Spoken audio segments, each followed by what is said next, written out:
कहने लगी है आप इस बालक को गोकुल पहुंचा दो। अगर इस बालक को आप गोकुल नहीं पहुंचाओगे तो मेरा भैया कंस है ना, इस बालक को भी मार देगा। वसुदेव ने कहने लगे हैं प्राण प्यारी, मैं आपकी तो इच्छा को पूर्ण कर देता, पर मेरे हाथ में करिया पाना मेरिया ना होते तब। आज जैसे बात कही वसुदेव ने, भगवान की कृपा से हाथों की हथकड़ियां पांव की बेड़ियां छूट गई। आज सारे पहरेदार सो गए हैं, भगवान की कृपा से सारे ताले भी खुल गए हैं। जब देखा सारे पहरेदार भी सो गए, ताले भी खुल गए हैं। आज वसुदेव ने भगवान को शोभ में रख करके गोकुल के लिए लेकर के गए। इधर उसी समय मैया यशोदा के गर्भ से एक बिटिया का जन्म हुआ था, बताया गया। वसुदेव ने क्या किया, भगवान कन्हैया को जाकर के मैया यशोदा के पास में लिटा दो और वहां से बिटिया को लेकर के मथुरा में आए हैं। जैसे बिटिया को लेकर के मथुरा की जेलों में प्रवेश किया तो बिटिया रोने लगी। अब रास्ते में चुपचाप चली आई, जैसे मथुरा की जेलों में पहुंची वो बिटिया रोने लगी है। अब जब वो बिटिया रोने लगी है तो सारे पहरेदार जग गए हैं, कहने लगे हैं महाराज के काल का जन्म हो चुका है और जाकर के भोजराज कंस महाराज को कचहरी में बताना होगा, क्योंकि महाराज आपके काल का जन्म हो चुका है। एक पहरेदार जाकर के भगवान के देखे जो कहा है, भोजराज कंस के पास में जिस समय पहुंचा के लगा महाराज के जीवन के जय जयकार हो।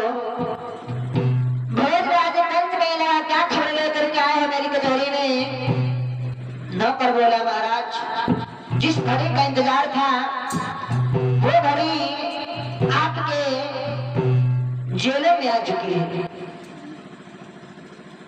भोजराज कंस के लगाए साफ साफ क्यों नहीं बताता है नौकर।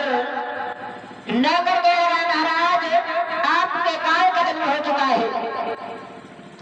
अब जैसे काल का नाम सुना भोजराज कंस ने हाथ में तलवार लेकर के कचहरी से उसी जेल खाने में आया जहां पर मैया देवकी उस बिटिया को गोदी में लेकर के बैठी थी।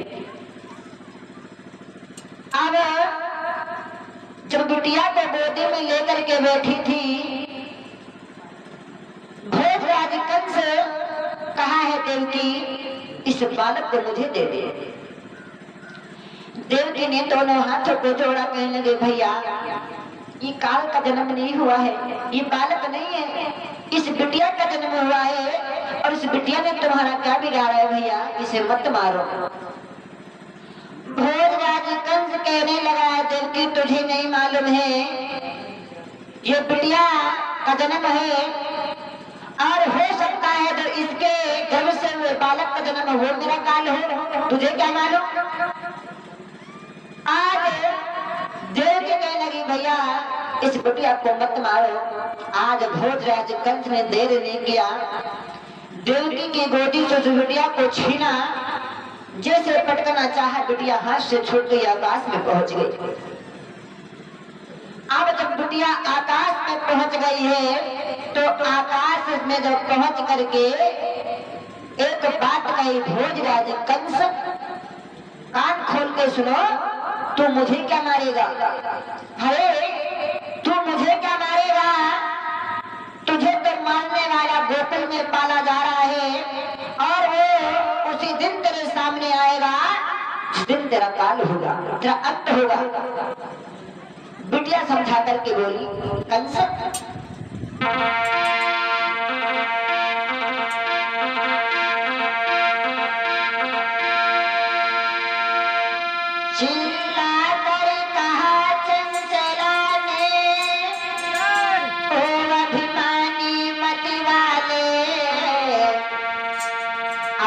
दुश्मन को पाल रहे या तो कंसी को बुला ले।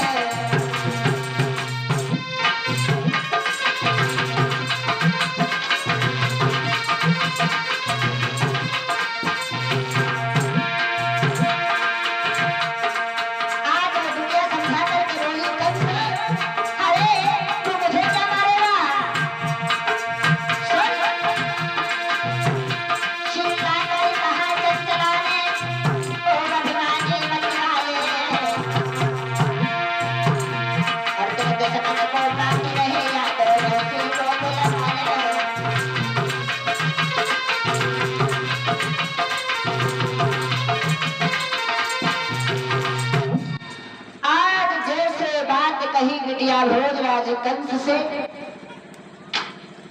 भोजराज कंस फटी फटी आंखों से देखने लगा, ये क्या हुआ, अरे ये क्या हुआ, अरे कैसे हुआ, मैंने इतने उपाय किया फिर भी मेरा काम मेरे हाथों से निकल गया।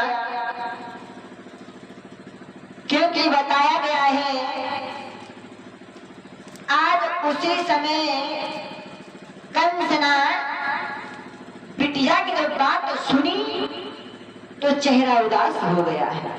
और पृथ्वी जी बताया गया है, कवि ने लिखा कि मौत का समय जो है वो अपने समय से आएगी।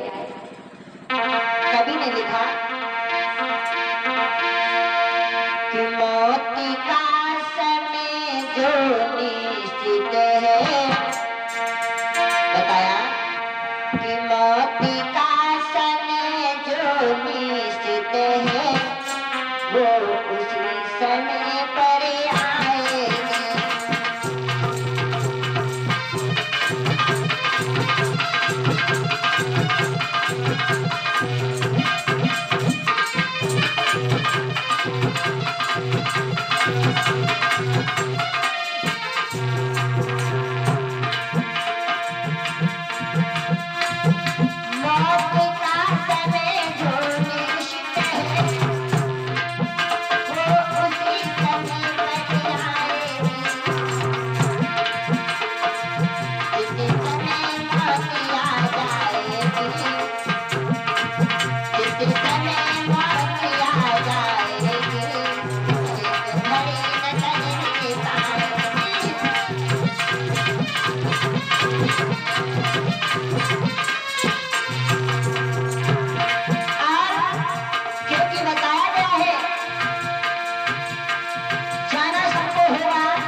जब बिटिया की बात सुनी भोजराज कंस परेशान होने लगा है।